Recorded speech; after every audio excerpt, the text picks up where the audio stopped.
This is question 6 of mock exam A. It's mostly a circular motion question and then a tiny bit of single body collisions at the end. So, firstly, the diagram below shows a conical pendulum, the small particle uh, at the end of a string of length L. It's held angle beta over tad, beta is 5 over 12. Told to find sine beta. So, obviously, you can just quote if you know the conversion, or if you don't, tan beta opposite over adjacent, this makes 5 to 13. And then from there, you can clearly see that sine beta is 5 over 13. I'm not going to spend too long on that question because it should be fairly intuitive. Next, draw a diagram which shows the force acting on the particle. You may assume the particle is in a vacuum. So we have the particle in a string. It will have its weight downwards. And the tension in the string T is beta.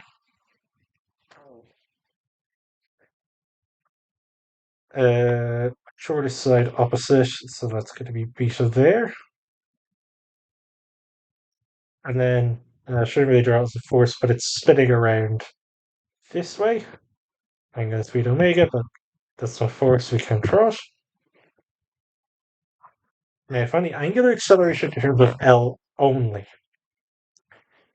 So, first thing we're going to do is forces up equals forces down. So, mg is the force down. Now, the force up is the adjacent tension, which is 12c over 13. So, we're going to leave that as equation 1 for now. Then the inward force is mr omega squared.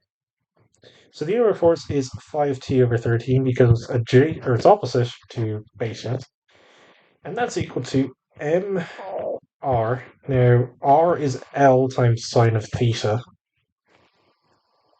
Now, sine of theta we know is still 5 over 13. So it'll be 5L over 13 omega squared.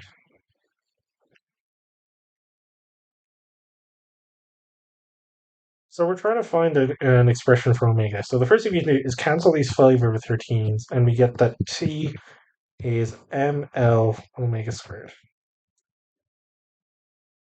So what we actually need is an equivalent thing for the tension, because that will actually get rid of the m as well.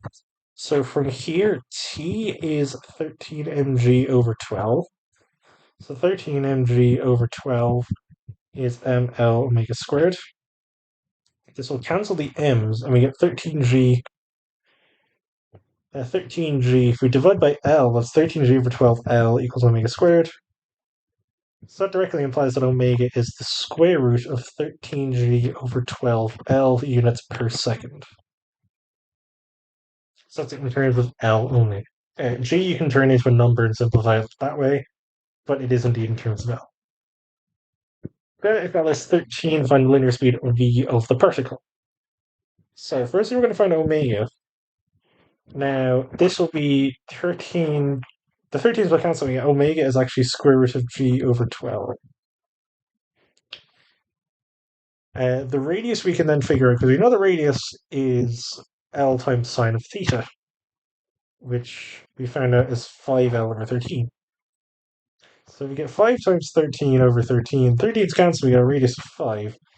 So V is just 5 square roots of G over 12, which we can approximate 5 times 9.8 over 12.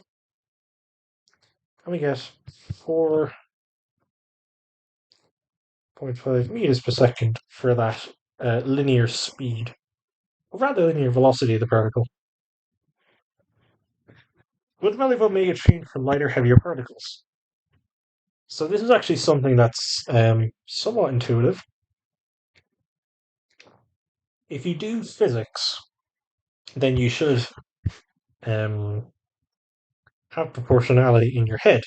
Because we found that omega is only really proportional to g and L, so we know that omega is proportional to the square root of g, the gravitational acceleration of the medium, and it's proportional to 1 over root L.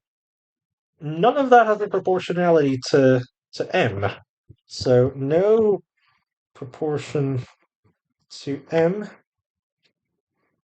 So omega is therefore constant for all masses.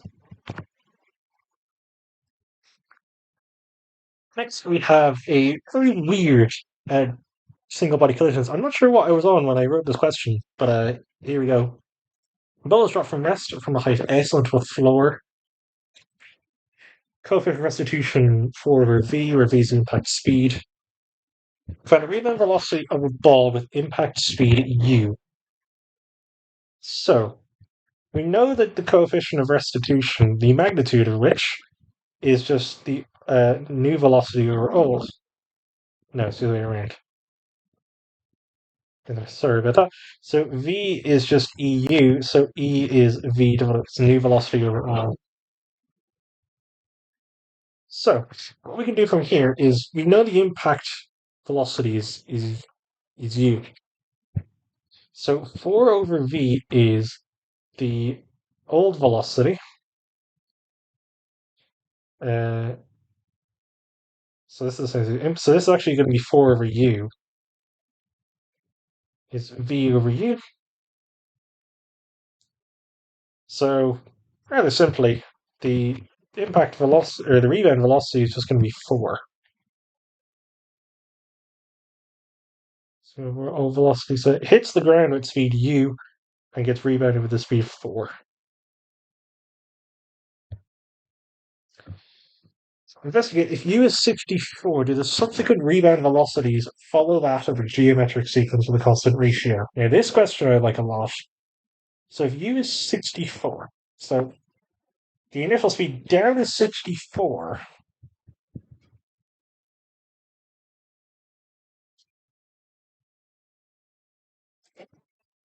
So I might have done this wrong around.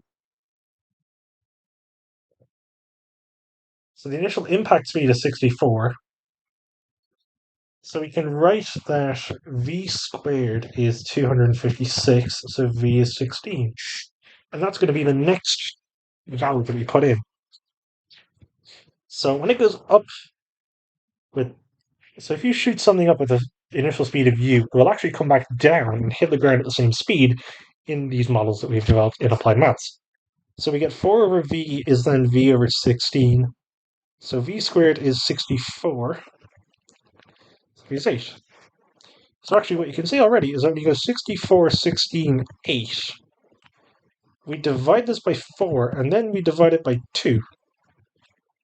So because these ratios are different,